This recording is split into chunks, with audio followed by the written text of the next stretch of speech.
Hey, sorry, Mabijamu.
Assalamu alaikum, sir.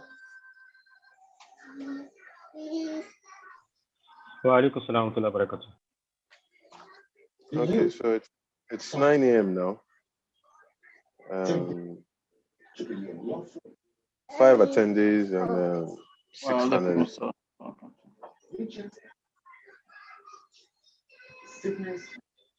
So if you can put a little reminder on our individual groups so that we can get more attendees and kick off maybe by 9:05, hopefully.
Doctor,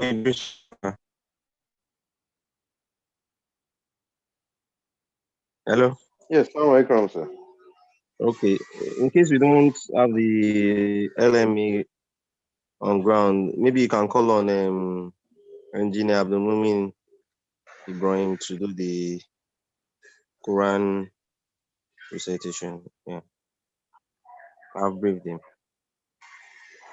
Let me get across to him So because you I can. contacted. I sent him a message yesterday. So I'll just remind him. Mhm.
Okay. All right, Dr. Abela is here now. He's going to be doing the Quranic recitation for us, inshallah.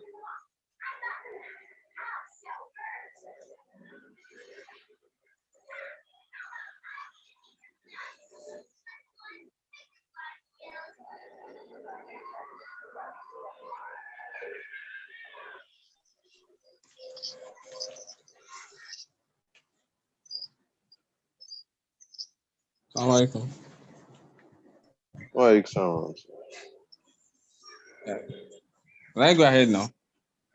No, not yet. We'll start from the 9. In a minute's time, we'll start now because we're just trying to put up Okay. the attendees number.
Okay. Assalamu alaikum, sir.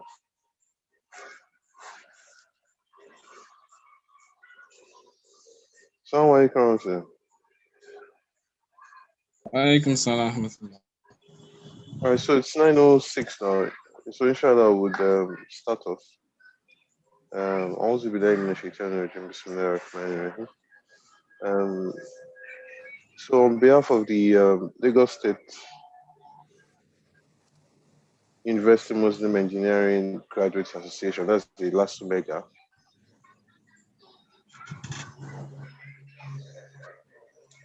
and the Lagos State University College of Medicine Alumni Association, I would like to welcome you with the greatest of greetings, which is Assalamu alaikum wa rahmatullahi wa barakatuh. This event is tagged Al-Fikr Islamic Lecture Series. I'm Saka Idris, and I will be your moderator today, inshallah. Before we proceed, we'd like to appreciate our sponsor for today's program. That's the Association of General and Private Medical Practitioners of Nigeria.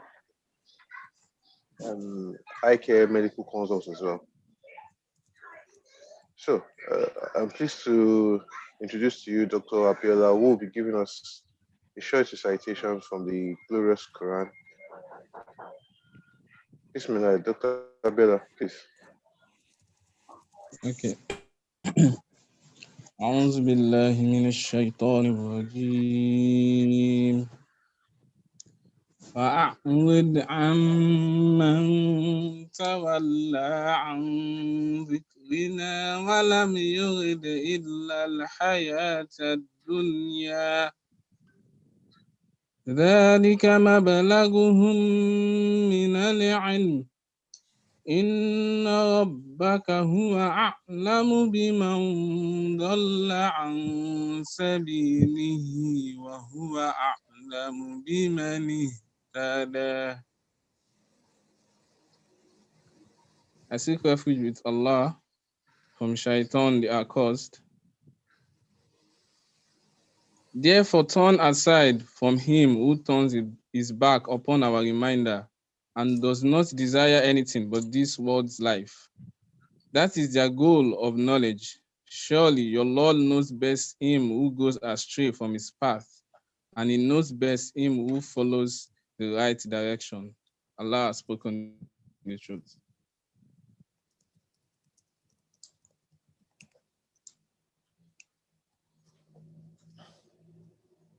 Thank you very much, Dr. Abiola. Thank you for the recitation. So now would want to call on the chairman of education today, which is Dr. Abdulhamid Ojubele, to give us the opening prayer and welcome address. Please, Dr. Abdulhamid Ojubele, please kindly unmute. Oh yeah, you're here already. Please kindly give us our opening prayer and welcome address. Thank you very much. أعوذ بالله من الشيطان الرجيم بسم الله الرحمن الرحيم اللهم صل على محمد وعلى آل محمد كما صليت على إبراهيم وعلى آل إبراهيم في العالمين إنك حميد مجيد وبارك على محمد وعلى آل محمد كما باركت على إبراهيم وعلى آل إبراهيم في العالمين إنك حميد مجيد اللهم علمنا بما ينفعنا وانفعنا بما علمتنا إنك على كل شيء قدير اللهم نسألك فعل الخيرات وترك المنكرات وحب المساكين وأن تغفر لنا فإذا أردت بك الفتنة فاقبضنا إليك غير مفتونين. Oh Allah subhanahu wa ta'ala, you are the Lord of the world. We thank you for bringing us together. We thank you primarily and fundamentally for making us Muslim. We pray that Allah subhanahu wa ta'ala continue to teach each and every one of us those things that will benefit us in this world and in the hereafter. And we equally beseech him that whatever he has taught or whatever knowledge we have, he has made it possible for us to amass. May Allah subhanahu wa ta'ala make such knowledge beneficial for us in this world and the hereafter. And we pray that to Allah subhanahu wa ta'ala that the participation in this program today should be one of those things that Allah will put in our scale of asanat. We seek his choicest blessing on Muhammad, member of his household, and the entirety of the Muslim Ummah till the end of time. Amen. My dear brothers and sisters, I welcome us to this August occasion. I must say that I'm particularly impressed by the choice of topic or the theme that we have chosen for today. Because looking at every other thing we have been discussing on this series, if we do not get the topic of today right, we may be sub-optimizing the benefit that we're supposed to accrue from this series of talk.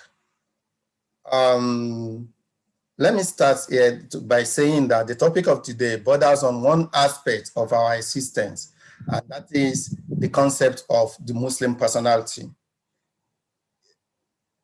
Our role as Muslims in the community, our relationship with Allah, all these things will not be properly, we won't do justice to all this if we do not have the appropriate personality that befits a Muslim. And for you to understand why it is important, let me share an experience I had with one sage or one known Muslim cleric or a caller to part of Islam in Nigeria. I once visited him just as a young chap trying to learn from the wisdom of the header. And he made a very remarkable comment that day. He looked at me, I just graduated. He said, "Oh my boy, you should know that clerics don't change a society. We give admonitions, we give advices, we try to build you people up spiritually, but we don't change a society. It is the elites that does that." So coming from this background, you will all agree with me that as Muslims, as elites, take it or like it, we are all on that pedestal. But the fact remains that we will not be impactful if we do not get our personality right. And the question of maintaining a balance within Islamic sciences and what we call mundane sciences, for the lack of a better expression, having this balance is very crucial. It's one crucial aspect of our Muslim personality. And the reason is not far-fetched. One thing we all know that we Muslims, we are an Ummah, we are a nation for whom knowledge is a creed. Knowledge for us is part of our Aqidah. Knowledge for us is a creed. And when we talk about knowledge as Muslim, it's everything that could benefit mankind. If you look into the history of the Muslim Ummah, you will see two trends. At the point when we are at the peak of our prominence, the Muslim Ummah, when we control the world, at some point in time, that is who we were. And at another point, right now, whether you like it or not, we are at our lowest. But one thing that plays a part in this, in both situations, is our attitude to knowledge. And if you don't agree with me that we are where we are today because of our attitude to knowledge, let me ask a question. I will keep it rhetorical, but I will give you an answer. Saudi today, when you talk about wealth, is a very wealthy country. In fact, if you add up the G5, the 5 Gulf states together, they are probably wealthier than every part of the world added together. But my question to you is, who are they today? Are they ranked as advanced country or they are third world country? We all know the answer. They are third world countries. So the question is why, with all this money? The answer is not far-fetched again, my brothers. It's because they were not deemed, or they are not being seen as making any significant contribution to the intellectual resource of the world. That is why they are being regarded as third world. Look at all those people that are advanced world, because of their intellectual contribution to human progress. That is why many of them are not really rich. One of the poorest countries in the world, if you take out their expropriation of tax from Africa, is France. But they are seen as advanced world. So the question of today, the discourse today is very important, and alhamdulillah, we've chosen a very appropriate teacher. We call him a teacher because that is how I see him, teacher, to come and discuss this with us. I do hope that at the end of today, many of us will shift our mindset and we'll be willing to take the appropriate action in being part of that Muslim soldiers. I will use the word soldiers, that we be prepared to take the necessary action to change the laws or the predicament of the Muslims today. Assalamu alaikum wa rahmatullahi wa barakatuh. Wa alaikum salam wa rahmatullahi wa barakatuh. All right. So I welcome everyone once again to this virtual lecture.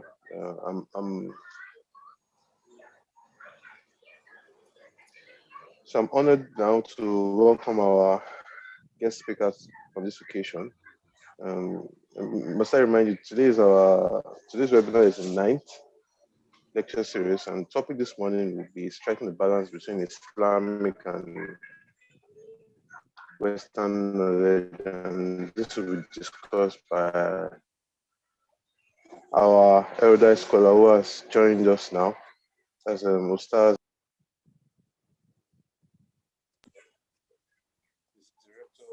of VON, that's Voice of Nigeria. Ustaz, please. Can you unmute, sir?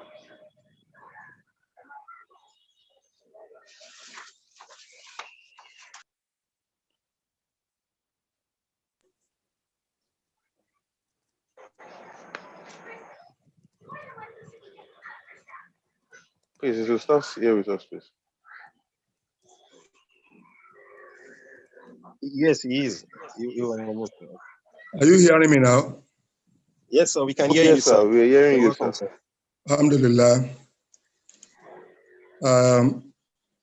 We thank Allah subhanahu wa ta'ala who has allowed us to organize this program, and we're able to come together today to talk about establishing a balance between Islamic and Western education.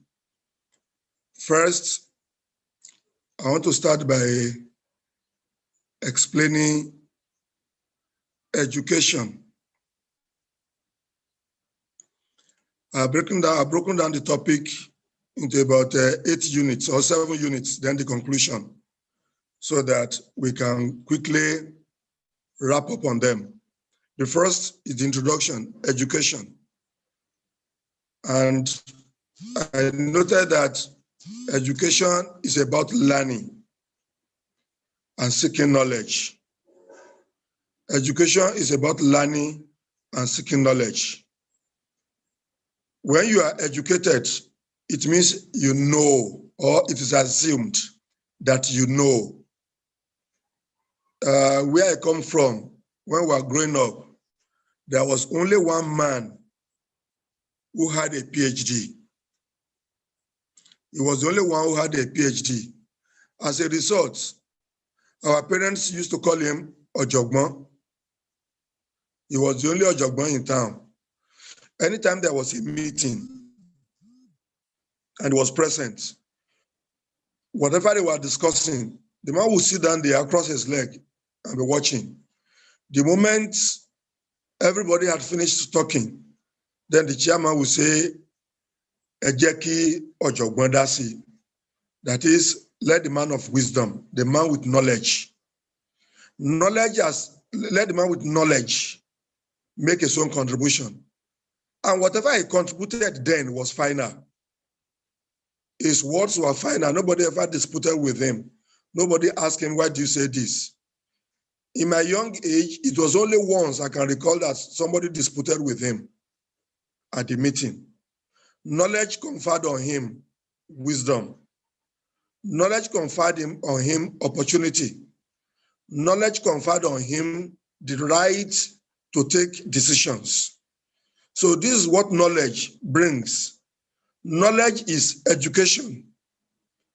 Education helps us in so many ways. For example, it informs us about new ideas and principles. It's about what we do not know before. Education tells us what we do not know before. So education is very, very important. Number two, knowledge or education helps us to confirm what we know before as truth or to establish it. This is what we know, this is what we believe. Knowledge will help us to confirm it is the truth, and then we get it established.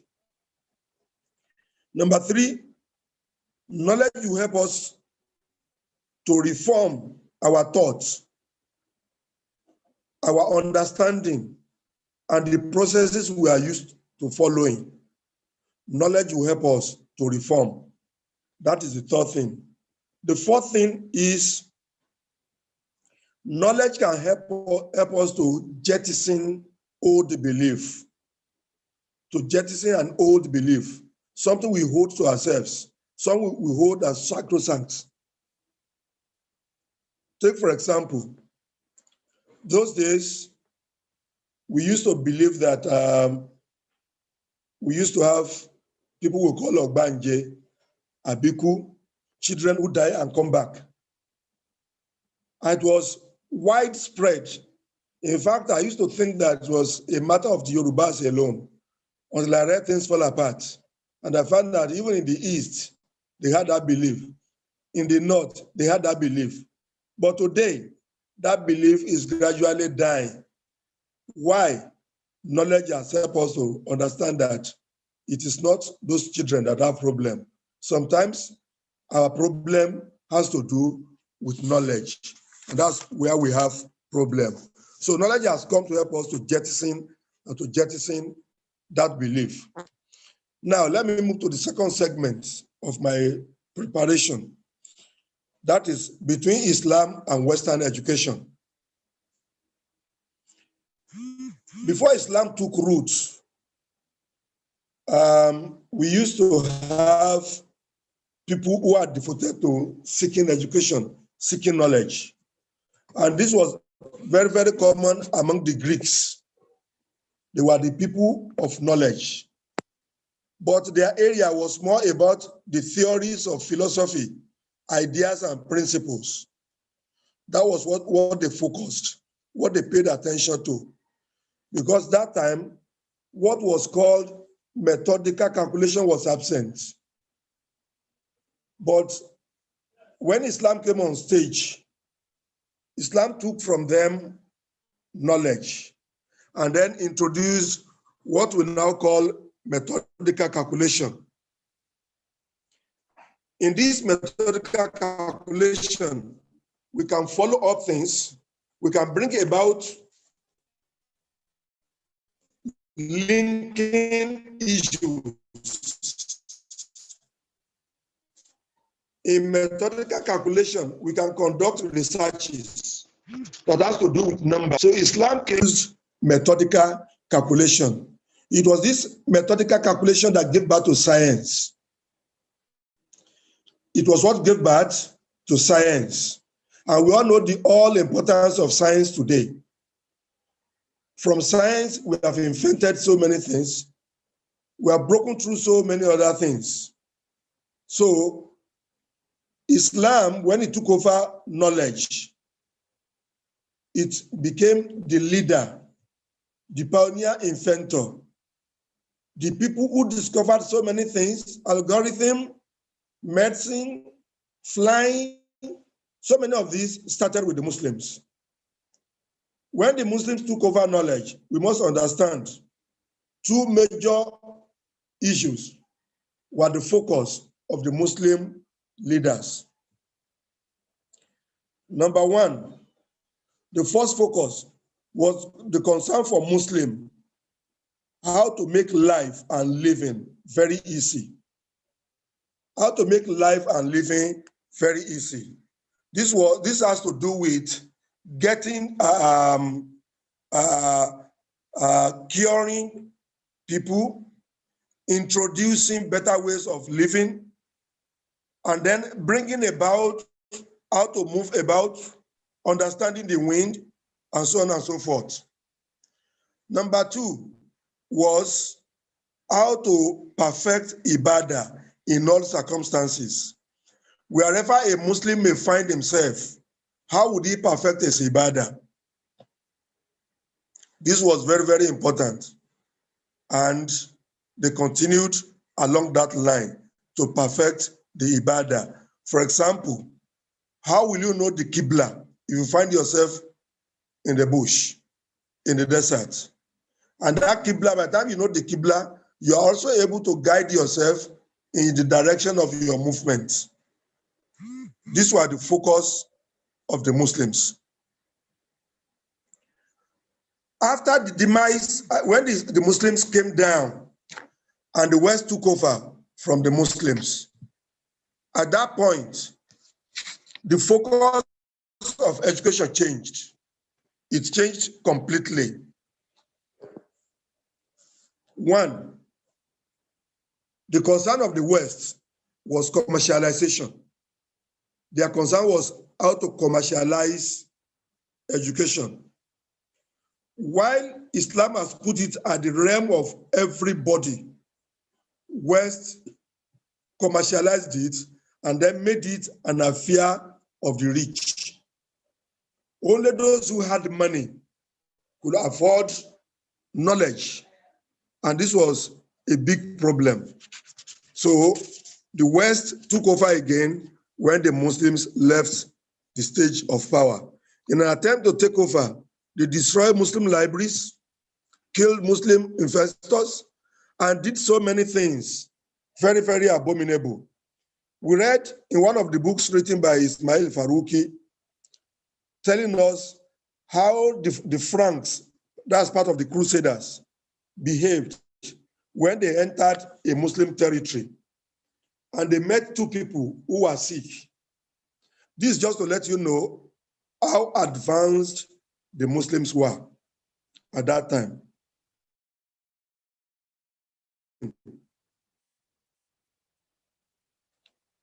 Hello? Yeah. We are with you. We can hear you, sir. Alhamdulillah. Yes, sir. So when in that town, there were 2 people that were sick. One was having a big boil on his leg. Another had psychological problem. The one who had some boil, the Muslim man who was in charge of medicine, arranged for some herbs to be mashed together and to be placed on the boil with the hope that very soon the boil will burst, the content will come out, and then it will dry up. As for the guy who was having psychological problem, he made an arrangement to be staying with the person, to keep the person company. The sick patient must not be allowed to stay alone. He did all that arrangement. It was at that point the Crusaders came. The 2 people, they came, they entered the town and took over. And then the 2 patients were introduced to them. And the leader of the Crusader looked at the guy who had boil. He asked him, do you want to die with 2 legs? Or you want to live and have only 1 leg? The man said, I don't want to die. Then he called one of his colleagues, go and bring a very sharp axe. Said they should put the leg on the plank. Then he told one of his servants, 1 stroke, cut off the leg with the boil. The first stroke, the leg didn't go. The second, the leg didn't go. By the time they gave the 3rd stroke, the man passed out. The lady who was having mental problem, the man looked at her and said, this one has genes inside her head. Go and shave her head. They shaved the head. Instead of her to improve, it was getting.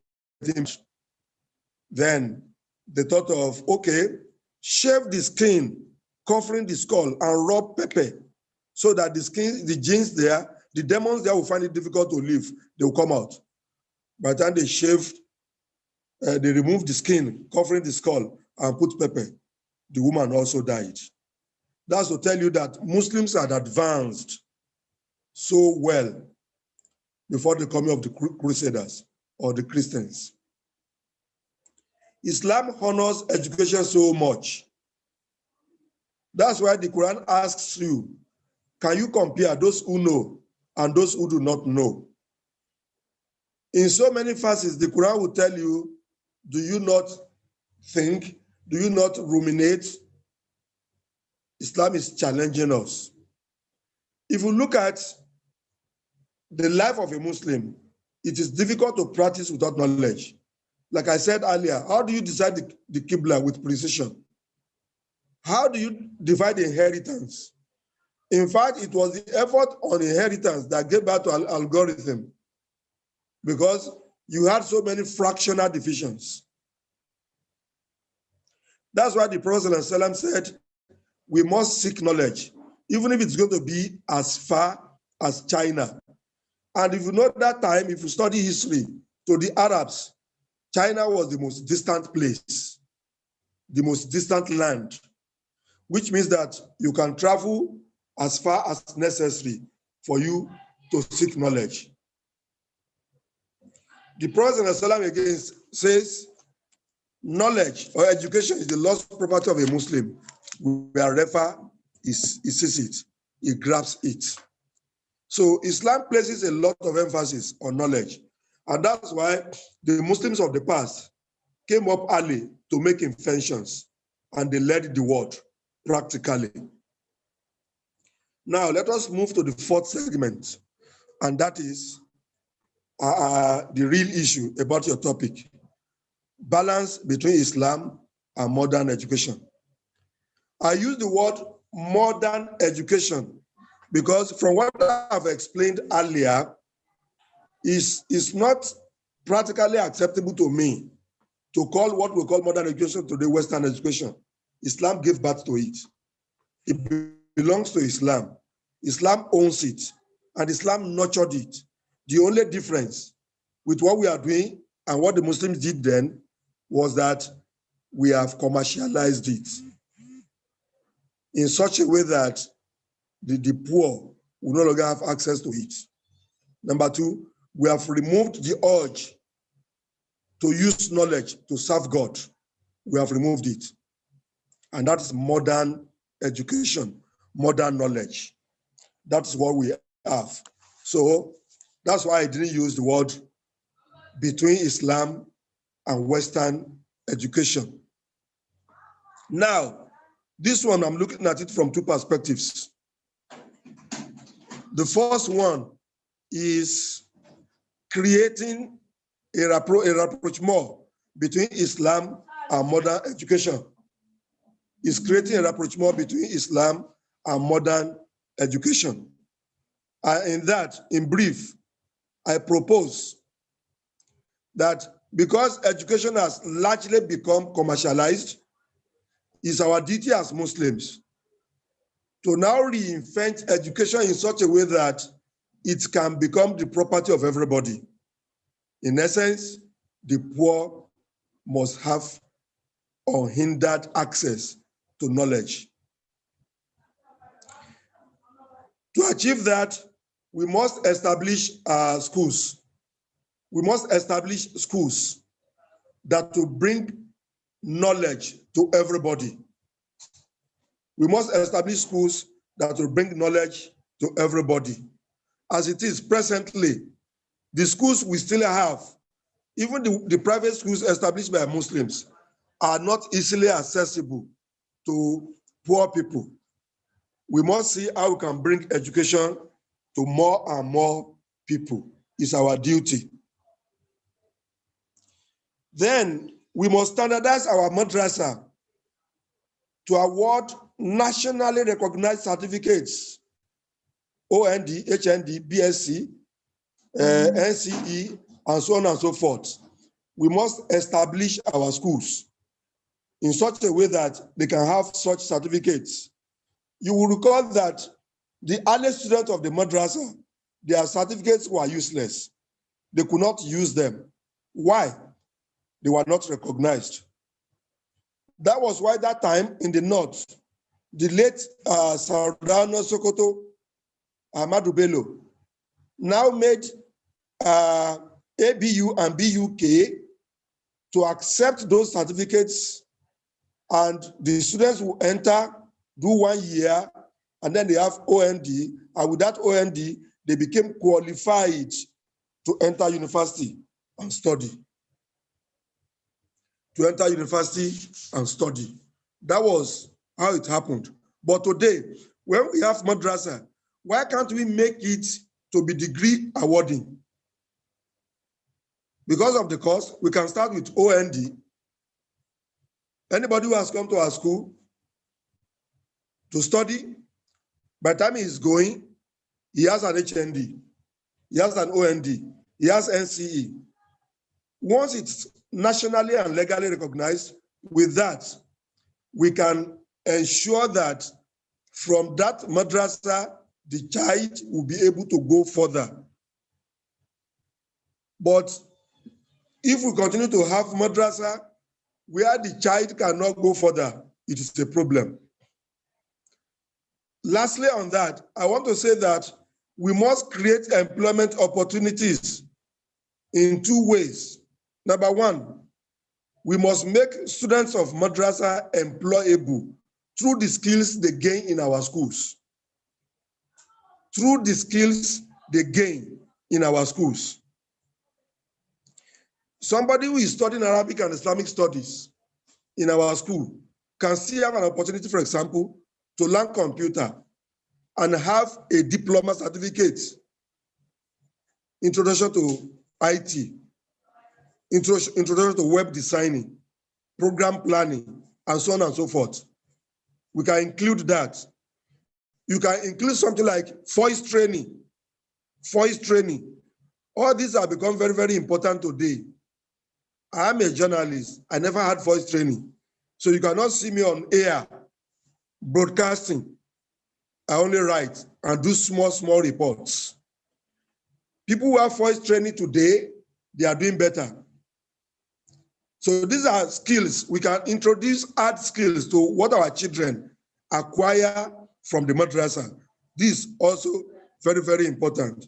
Then we can also create institutions, companies that will employ graduates of our madrasa. We can create institutions, companies that will employ them so that they can easily become part of the system that creates wealth in the economy of the country. This is very, very important.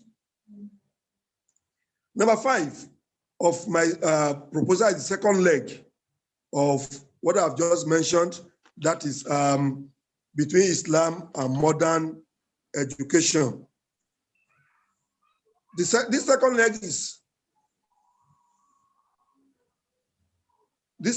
is about students in school. How would they cope with learning Islam and keeping afloat academically? That is the second leg. And the 5th point that I wanted to raise.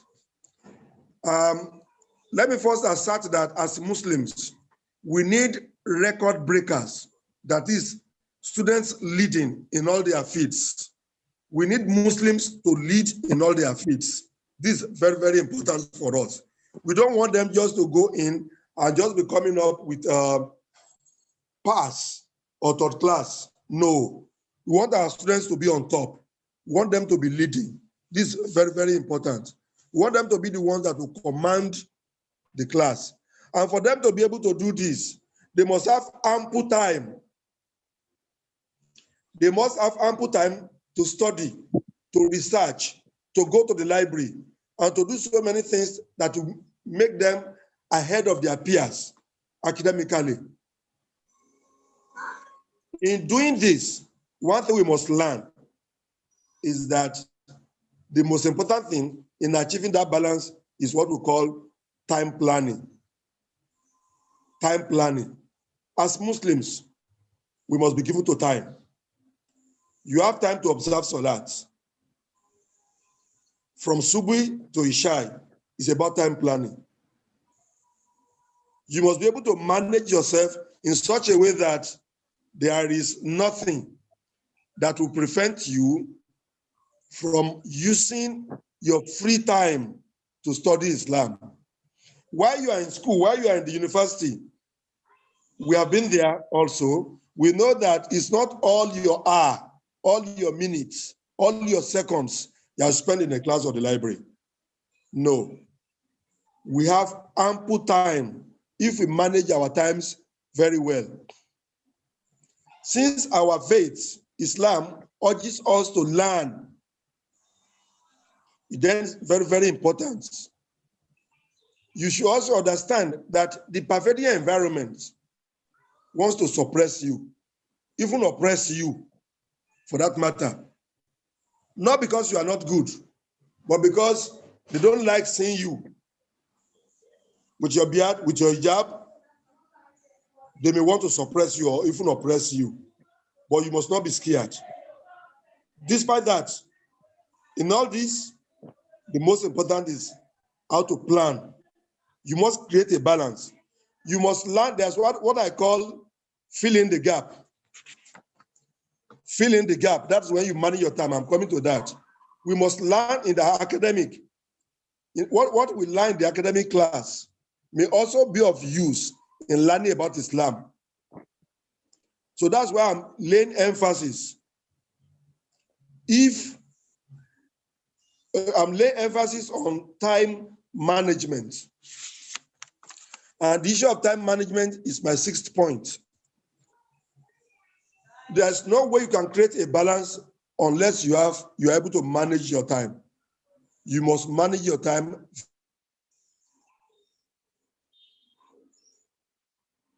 and effectively.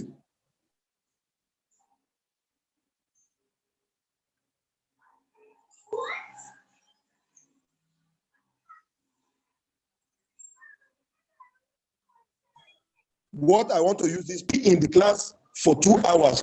With those 2 hours, which book will I read?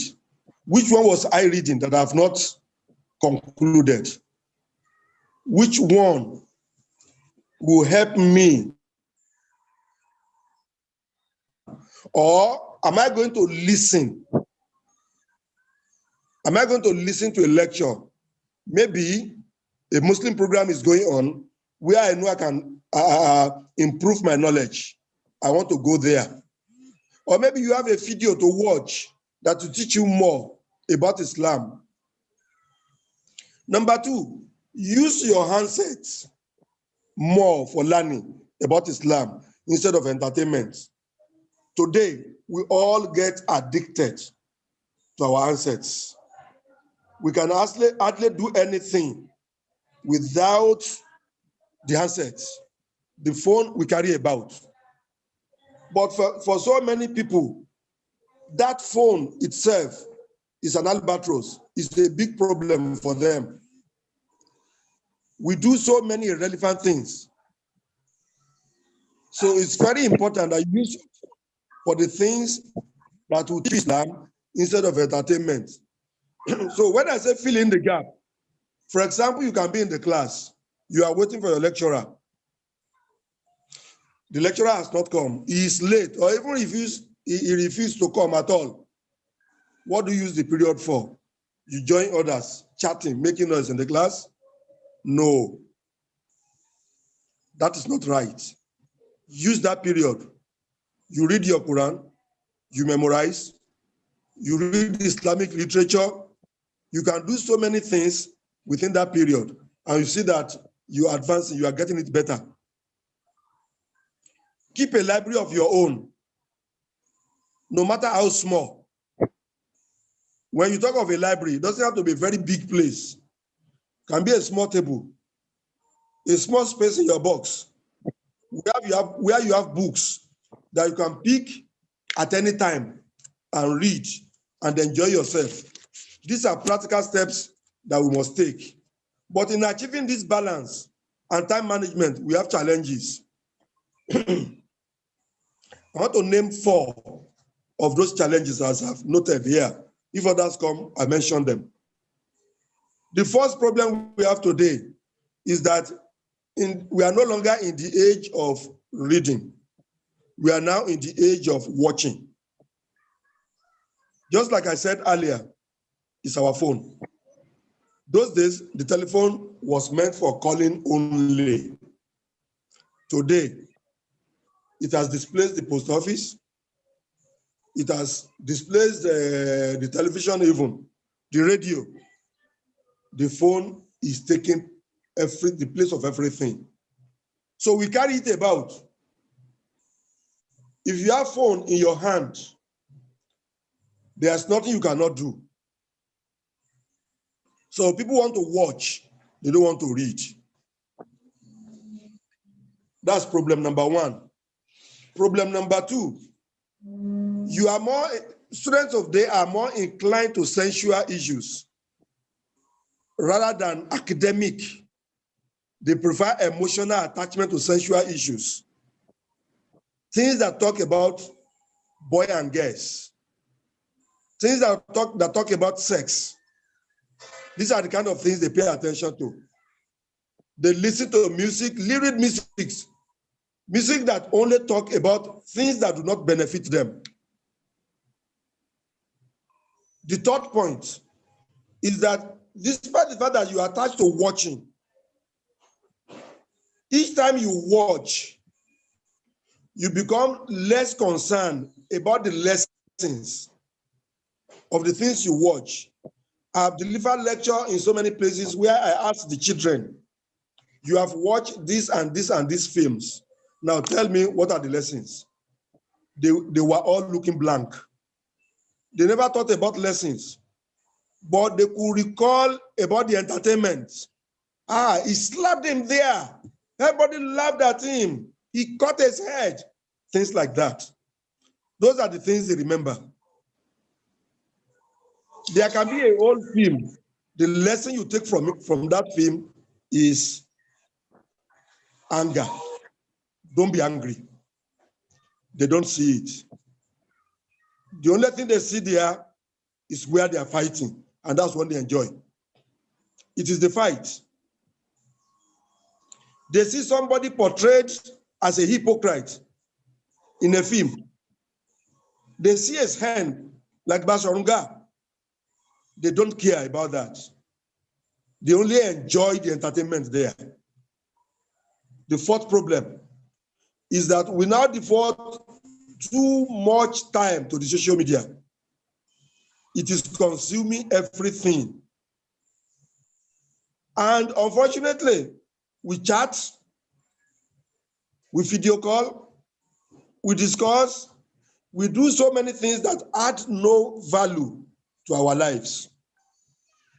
These things add no value to our lives. So we allow them to take away our time, our attention. The time we can devote to learning Islam, learning academics, we burn away, watching, listening, chatting on social media. This is very, very wrong. Another point is, that's the fifth point, is that unfortunately this social media not only take your time, it imbues wrong values, very wrong values into the children. Unfortunately, some adults also take these things. So you see them doing things, simply they have seen these things, simply because they have seen these things on social media. So these are the problems we face with managing our time to gain the best of our academic attention, academic value to ourselves in our life. This is the problems we face. Now, my conclusion, my brothers and sisters. At the young age, we must ensure we learn. When we are young, we must learn. Those of us who have not learned at young age, who are now elderly, you will attest to the fact that the moment leadership role comes, the time for learning becomes less. At a time, when you talk of leadership role, it's not about organization giving you role alone. No. In the community you live, people see you as a leader, and they want you to be a community leader. you are not holding office in the CDA, but they always want you to contribute. They bring issues to you and they want you to help them to solve those problems. Then family life will come in. When family life comes in, how do you handle it? How do you do it so that you don't lose out completely? And that family life too, when you are handling it, you ask yourself, how do I want to balance the family life? How do I want to teach my children? How do I want to tell them what I do not know? It is not possible. You can only teach them what you know. This is something we must also understand. If you don't know what you don't have, you cannot give. You will have less time. When responsibility comes, you need knowledge to keep and survive on that responsibility. You are made a leader in the company where you work. You are advancing, and you don't have knowledge. You are not a consummate manager. All this you can learn from Islam. This is very, very important. So I want to conclude by letting us know that it is not difficult if we have time management to balance between seeking the knowledge of Islam and the modern knowledge. It is very important, very central if we want to succeed in our future endeavors. Assalamu alaikum wa rahmatullahi wa barakatuh. Wa alaikum salam wa rahmatullahi wa barakatuh. Jazakumullah khairan, sir, for the very insightful lecture you've given us this morning. Thank you very much, sir. Alhamdulillah. Okay. So I'd like to throw on the group if we have questions. If any of the participants in this session has any question, please can you signify or ask to be unmuted, or you can put us in the chat.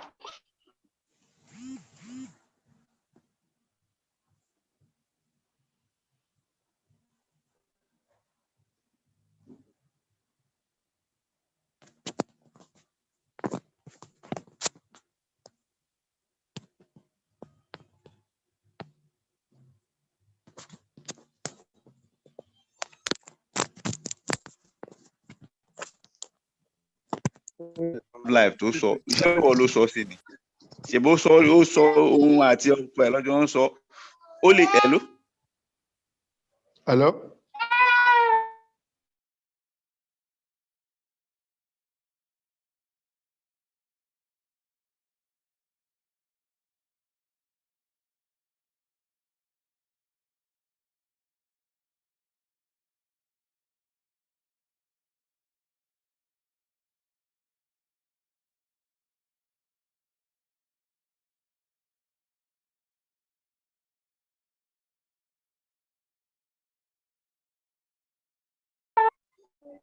Assalamu alaikum today. Please, questions, please. Can we get questions from the chat box, or can we simply raise our hands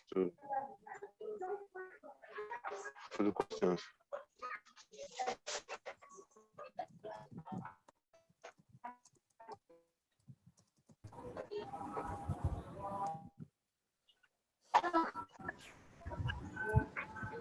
Assalamu alaikum.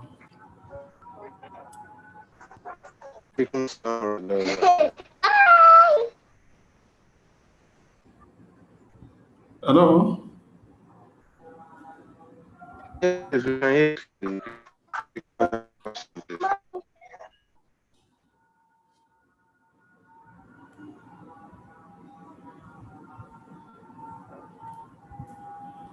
Assalamu alaikum.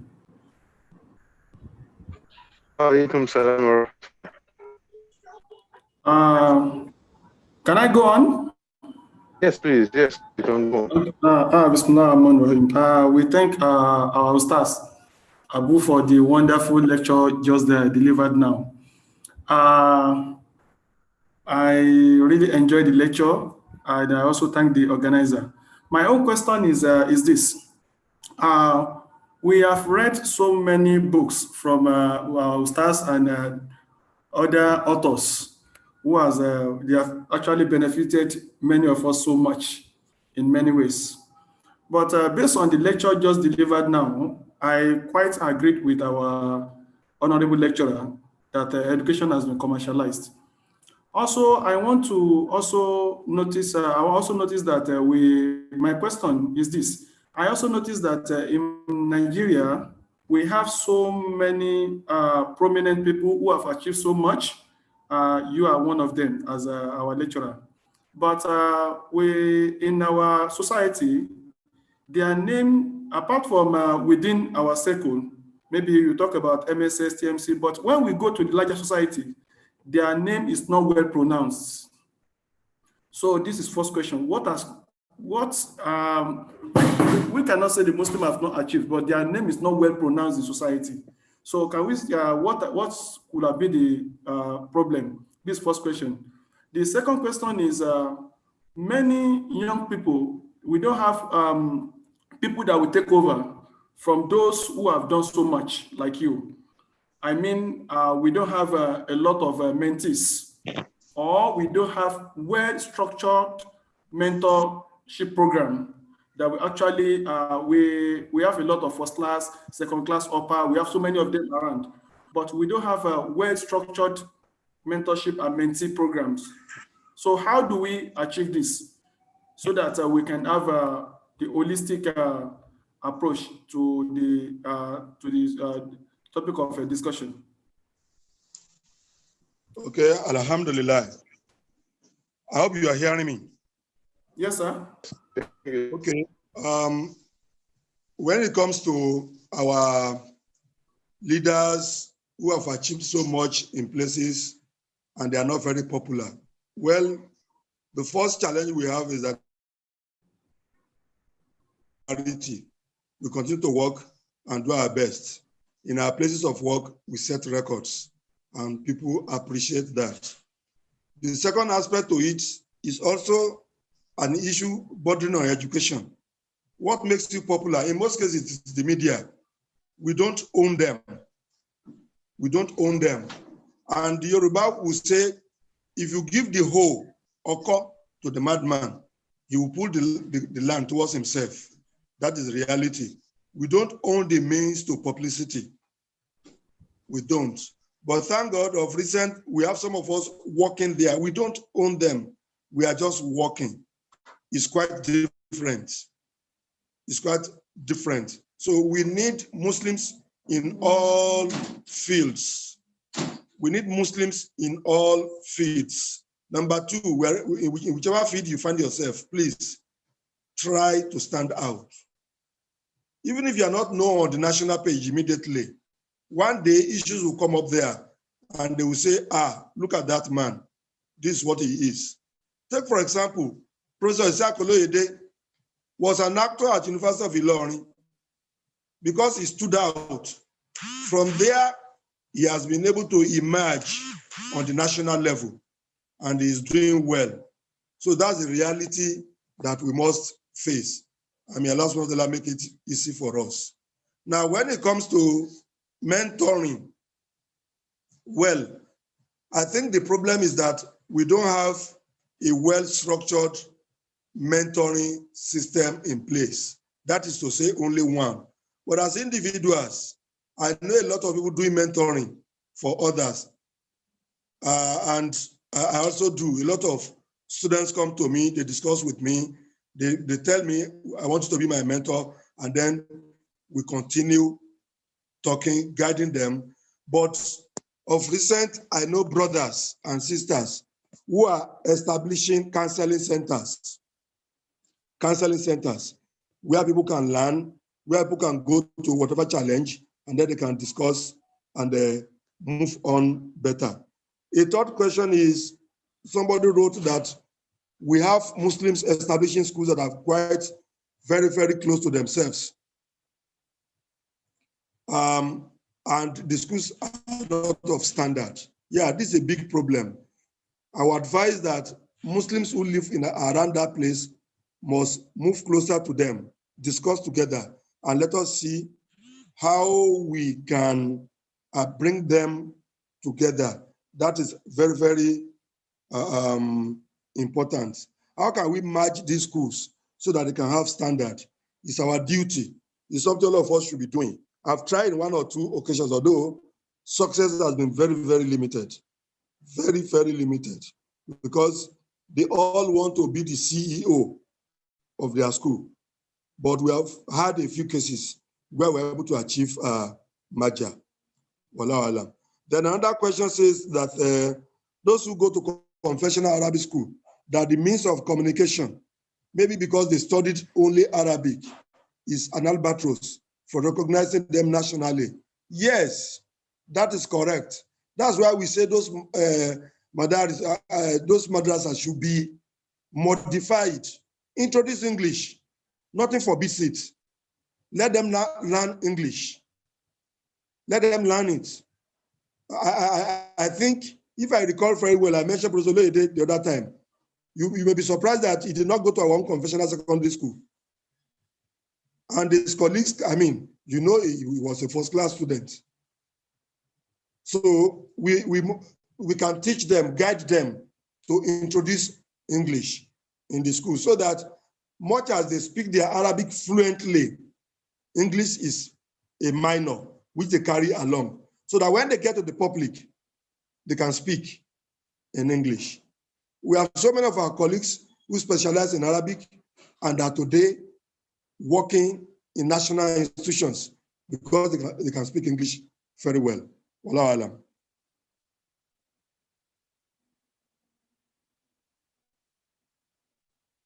Hello?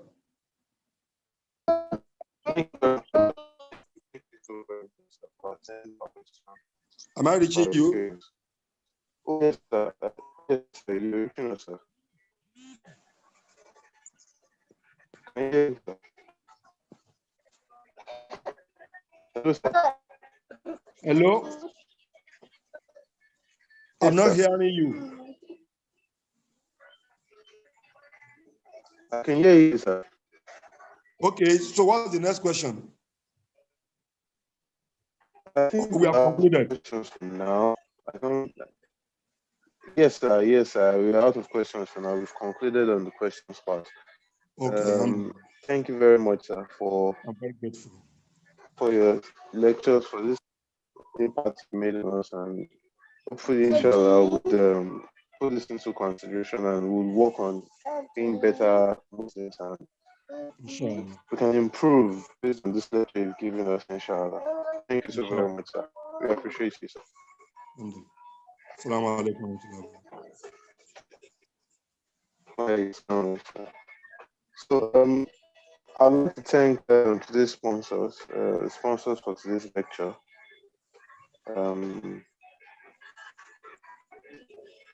So our segment today is going to be from the medical Muslim alumni,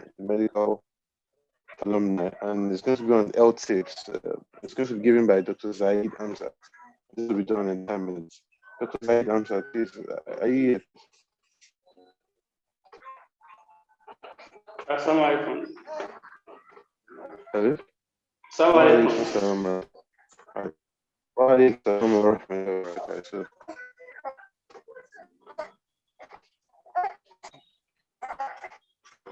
I'll be sharing my slide now.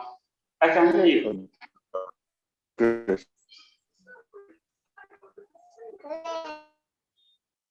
Can you allow me to share my slide? Oh, yes. Please, we would like to share slide.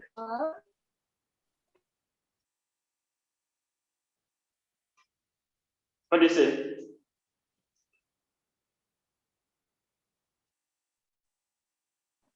You can share your screen now. You've been allowed to share your screen. Yeah. Please share the screen now. Yeah.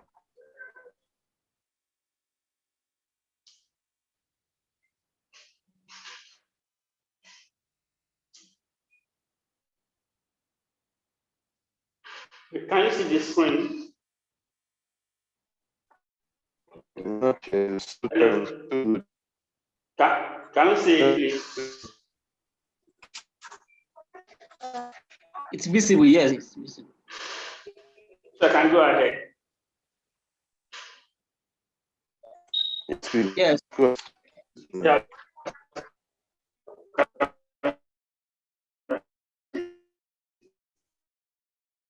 I'll talk briefly on practice as a case study. My name is Dr. Hamza Said Adekunle. So the first slide is just about the application I'm using in the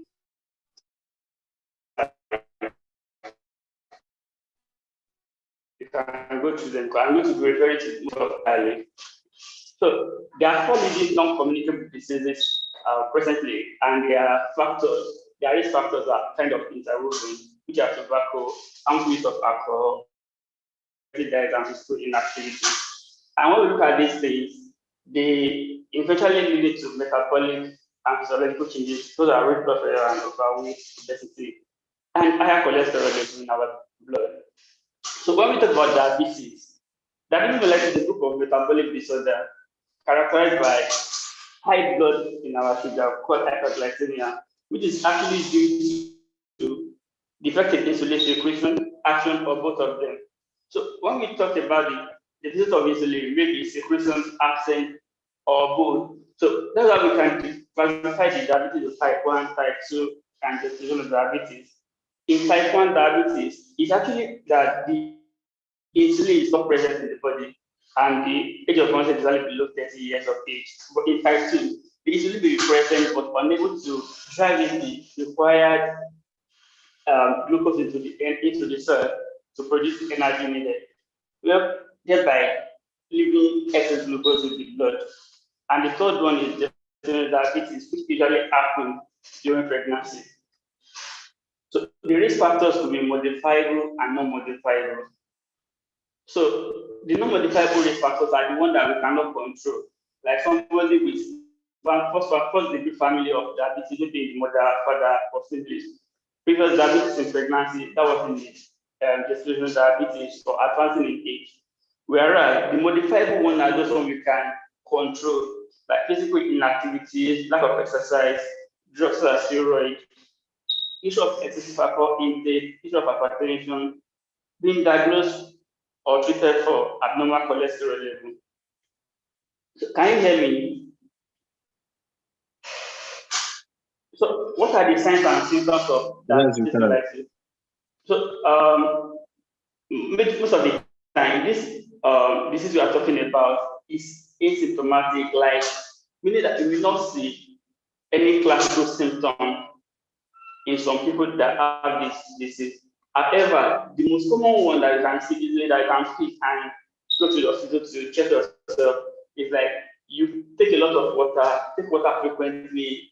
As you're taking the water, you are usually hungry and you urinate frequently.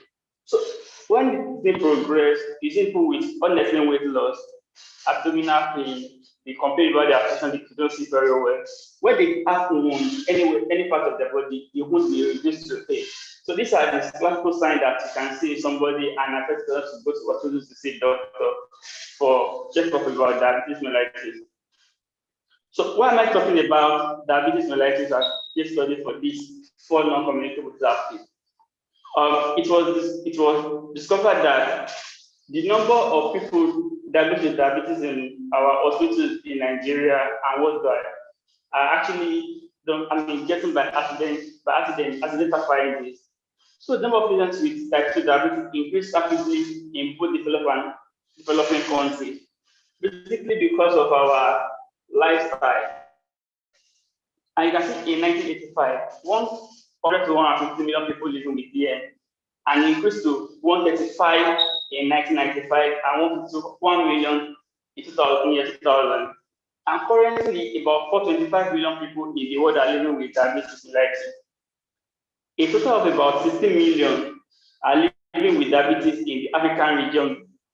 Will be living currently with diabetes in the African region, and by 2045 projection, an estimation of 41 million will be affected.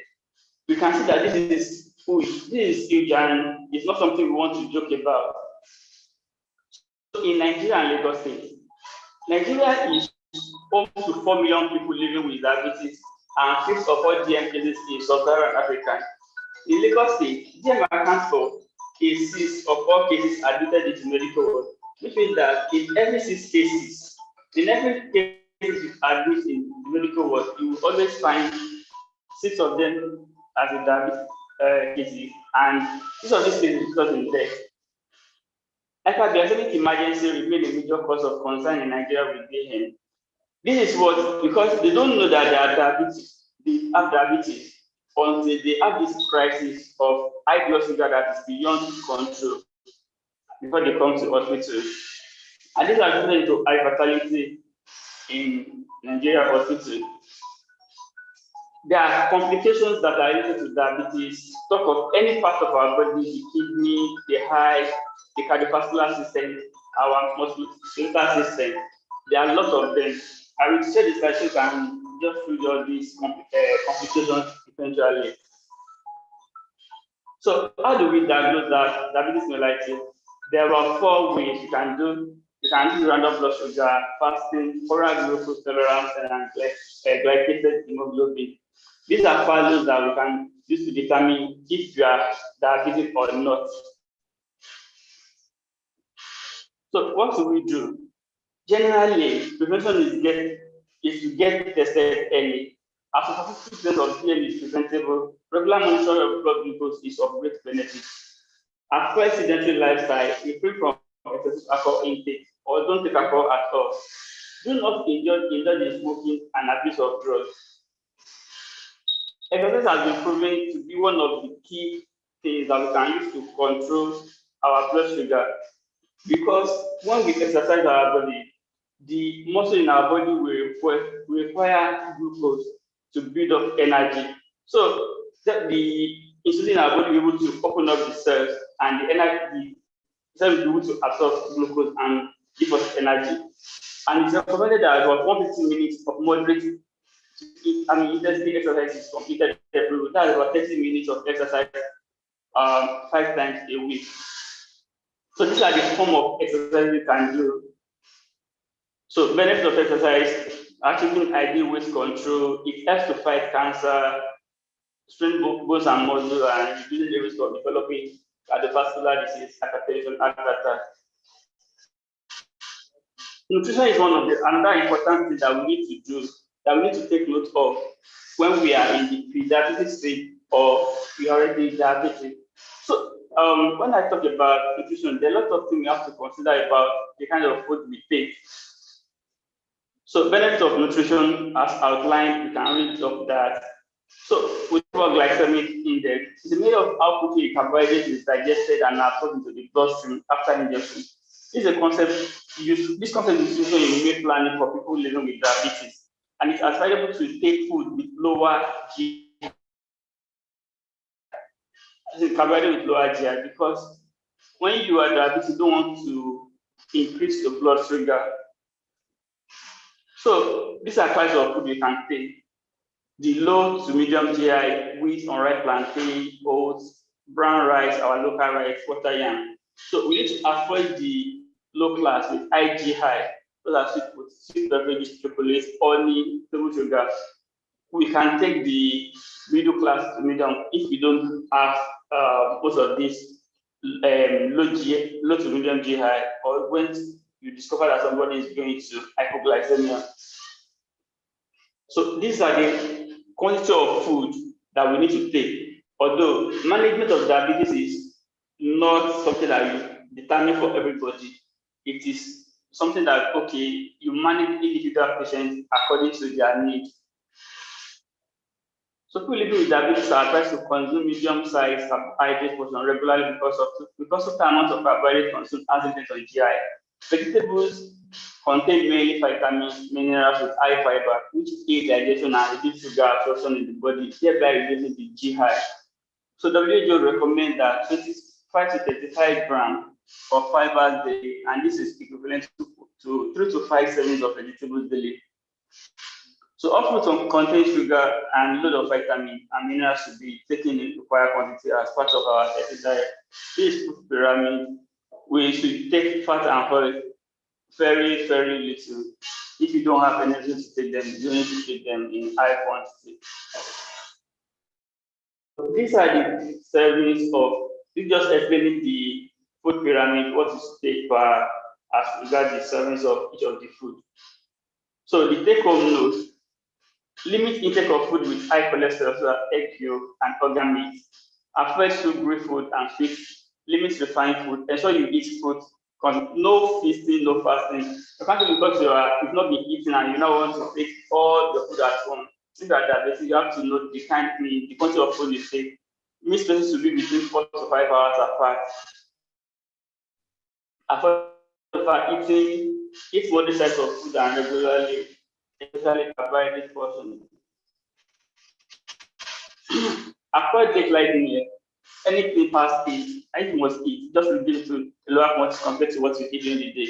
Drink plenty water per day and keep track of your fasting blood sugar and blood sugar with glucose as recommended. So, all the NCD generally can present, they are preventable through reduction of their 4 main behavioral risk factors, which are tobacco use, physical inactivity, harmful use of alcohol, and unhealthy diet. So, Jazakumullah khairan for the opportunity. Yeah, thank you very much, Dr. Amjad. You are welcome. For this, I mean, I picked my own pathways.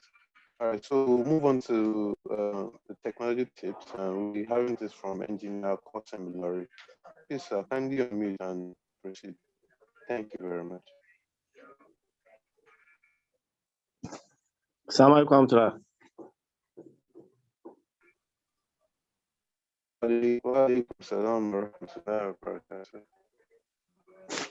Okay. You can stop sharing screen so that Engineer Kotem can start sharing his own screen. I stopped already, actually. All right, fine. Please, Engineer Kotem, please.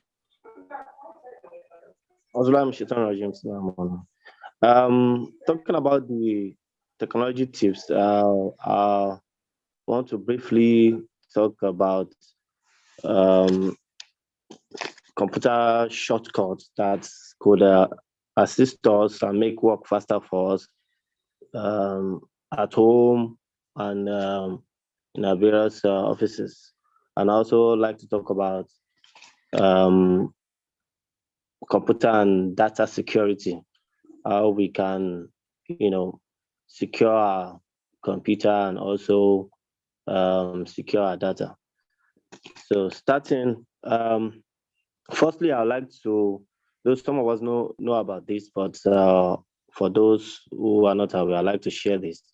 Sometimes when we're in the office or probably at home and we need to quickly go to the mosque to pray, or we need to use the restroom and we need to quickly lock our PC because it's necessary we lock our PC. Sometimes we could be working on confidential documents and files, and we don't want anybody to tamper with it, especially when we're at home, the kids are around and you need to secure your files. So you can just do a Windows and an L key on the keyboard, Windows plus the L key. So once you do that, it will lock your screen immediately, so that no harm can come to your files and documents. That's one. Then secondly, I'd like to talk about probably we have a lot of files on our document. For example, probably we're moving some files from one device to another. Probably maybe we have some files on our phone and want to move them to our PC. I want to do that within a very short period. Probably maybe we'll go to a seminar. We took a lot of pictures. Probably we snap about 100 pictures and we need to move it to our PC as fast as possible. So once it's copied on the PC, you can probably have them on a folder. You can right click, you can do a control all on the file. Let's say we have like 100 photos. You can do a control all. It will highlight all the files. You right click, then you click on rename. You rename the first file. Probably say seminar photo 1. I want to press enter. All other from first to last file will be named serially. For example, to name it as seminar photo 1, then serially to 100. And that can be done within 10 seconds. You understand? That's a shortcut that could make our work faster and easier.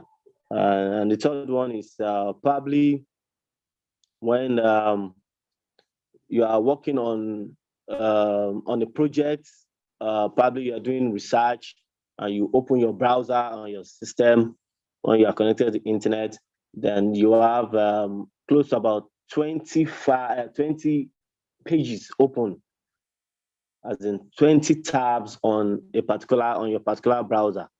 Understand? And probably mistakenly you click on close on the browser and everything closes, or somebody mistakenly probably wants to minimize or probably maximize and click on close and everything closes, and you have opened about 20 pages that you want to probably get materials from. And say, how can I do this? I start opening tabs again and going to all those sites. So the best thing you can do is click open the new browser, and you use Control plus Shift plus T, and that will bring back all the tabs on the browser. So that can be used to open the browser, and all the tabs will appear at once. Or probably you mistakenly close a particular tab out of the 20 tabs. Probably you close 1 or 2. So once you do Control Shift T, the last one you close will appear back. The last tab will appear, and second to the last will appear, third to the last will appear. So that could be useful for us. Now going to the computer and data security. For us to secure our computer and data, I think starting with the computer, let's ensure that we do updates on our OS. The OS is the operating system, whether on Windows or Mac. You make sure you update your system, because there could be some patches that is needed, some upgrade on some patches or some softwares on your computer. It needs to be updated. So ensure that update is enabled and the updates takes place every time. So that is very important. Then also ensure that you update your antivirus at all time, and ensure that firewall is always enabled to protect your system. And also you will need to also set a password on your system, such that when you lock your system, nobody have access to your system. That's very, very essential. Then going to the data security, we need to first of all, we need to encrypt our data. Our files and folders need to be passworded or encrypted. Understand? So you can do Windows encryption by with any folder you have on probably your C drive or any folder in your system. You can right click, go to properties, click on properties. From properties, you see advanced, click on advanced. Then you can check encryption. Understand? So you can password. That will enable you to password your folder. And also you can use other softwares. Probably sometimes when you are not an administrator on your system, you might not be able to do the first option. So the second option, software encryption. You can download some reliable softwares that you can use to encrypt files and folders on your system.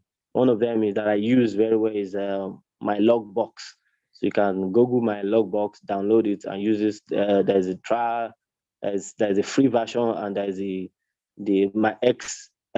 my logbox Pro, which is the one that you have to pay for. But you can use the free version, which is just to enable you to use one folder. You can probably put all your files in one folder that are very, confidential, so, and you'll be able to set it up, follow, when you install it, follow the instruction, then you set password on your files and folders. Now, that also can give you the privilege to hide. Apart from setting password to secure it, you can also hide that folder. That folder will be on your system and nobody will see it.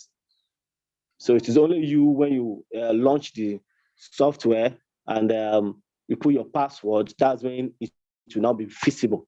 So if any other person goes to your system, that encrypted folder will not be visible. It will not be seen. It will be hidden.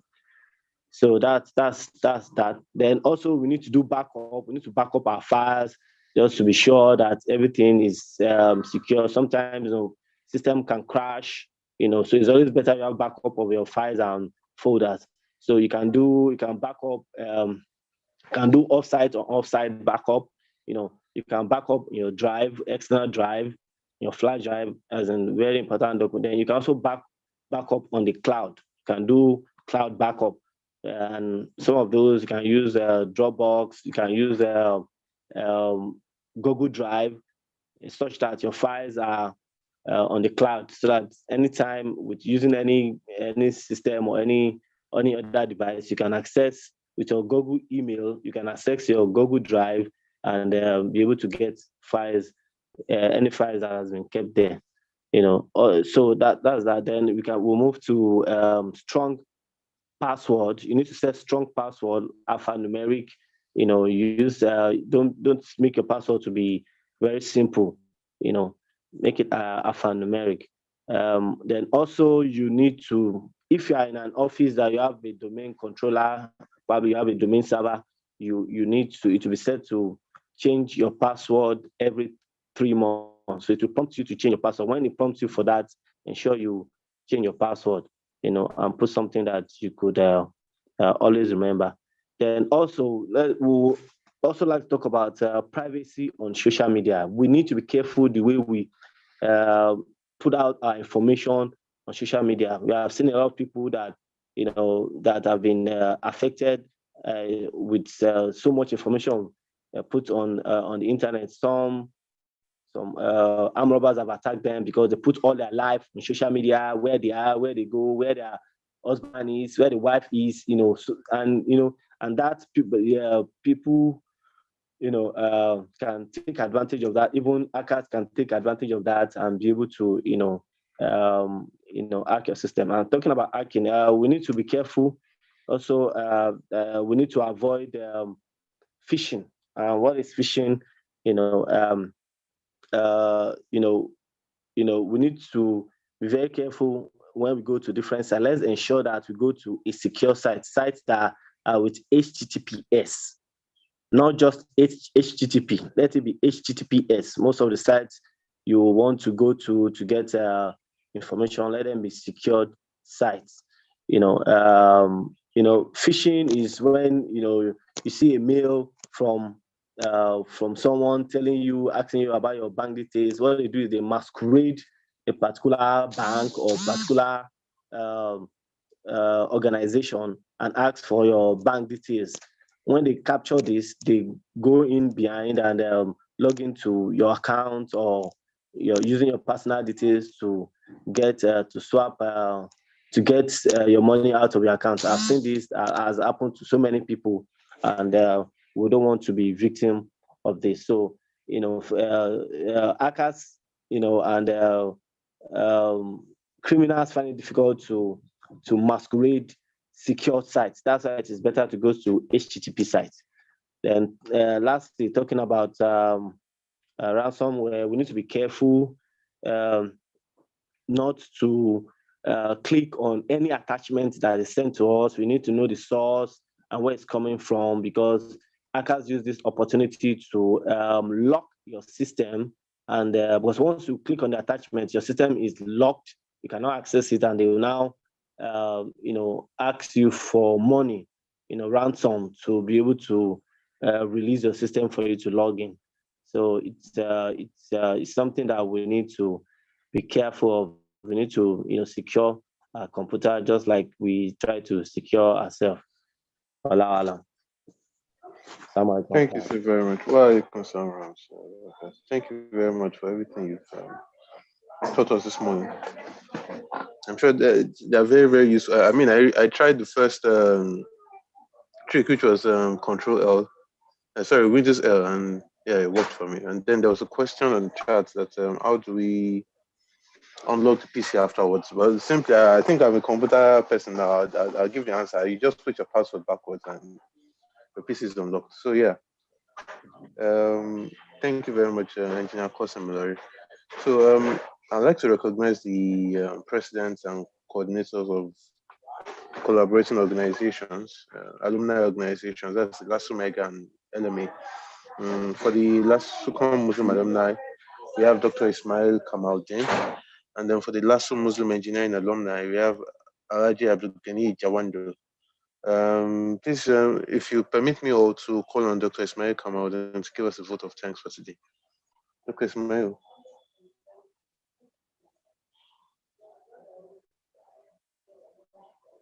Dr. Ismail. Alhamdulillah Rabbil Alameen. We thank Allah subhanahu wa ta'ala who has taken us through another session successfully. We thank Allah. We also thank the organizers from both collaborating parties. We thank our lecturer who gave us very, very good lecture, and our colleagues who have shared nice tips with us on technology and as well as our health. We thank everybody who has also taken out time to attend this session. May Allah make the sessions that we have had to benefit us, and may Allah reward us in this world and the hereafter. We look forward to having you again, inshallah. Assalamu alaikum.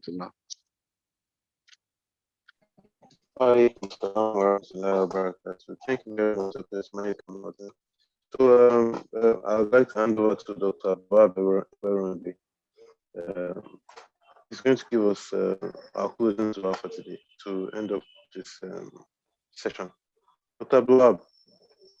أعوذ بالله من الشيطان الرجيم بسم الله الرحمن الرحيم الحمد لله رب العالمين. Give thanks to Allah subhanahu wa ta'ala who has brought us to the end of today's program. We pray Allah accept it from us an act of ibadah and reward each and every one of us abundantly for our participation. I pray Allah makes it a hujjah for us in this world and in the hereafter, and make it a source of a way in which we are going to enter Al-Jannah. Ameen. We also pray that the things we've learned, may Allah make it useful for us in this world and hereafter. اللهم ربنا تقبل منك السميع العليم وتب علينا يا مولانا إنك أنت التواب الرحيم واغفر لنا وارحمنا إنك أنت الغفور الرحيم ربنا آتنا في الدنيا حسنة وفي الآخرة حسنة وقنا عذاب النار سبحانك اللهم وبحمدك نشهد أن لا إله إلا أنت نستغفرك ونتوب إليك سبحان ربك رب العزة عما يصفون والسلام على المرسلين والحمد لله رب العالمين. Thank you very much. We would like to invite you for our next webinar, inshallah. Should be on 21st of February 2021. So we'll be having Professor Ishaq Akinsala, who's Director of MIRIC, who will be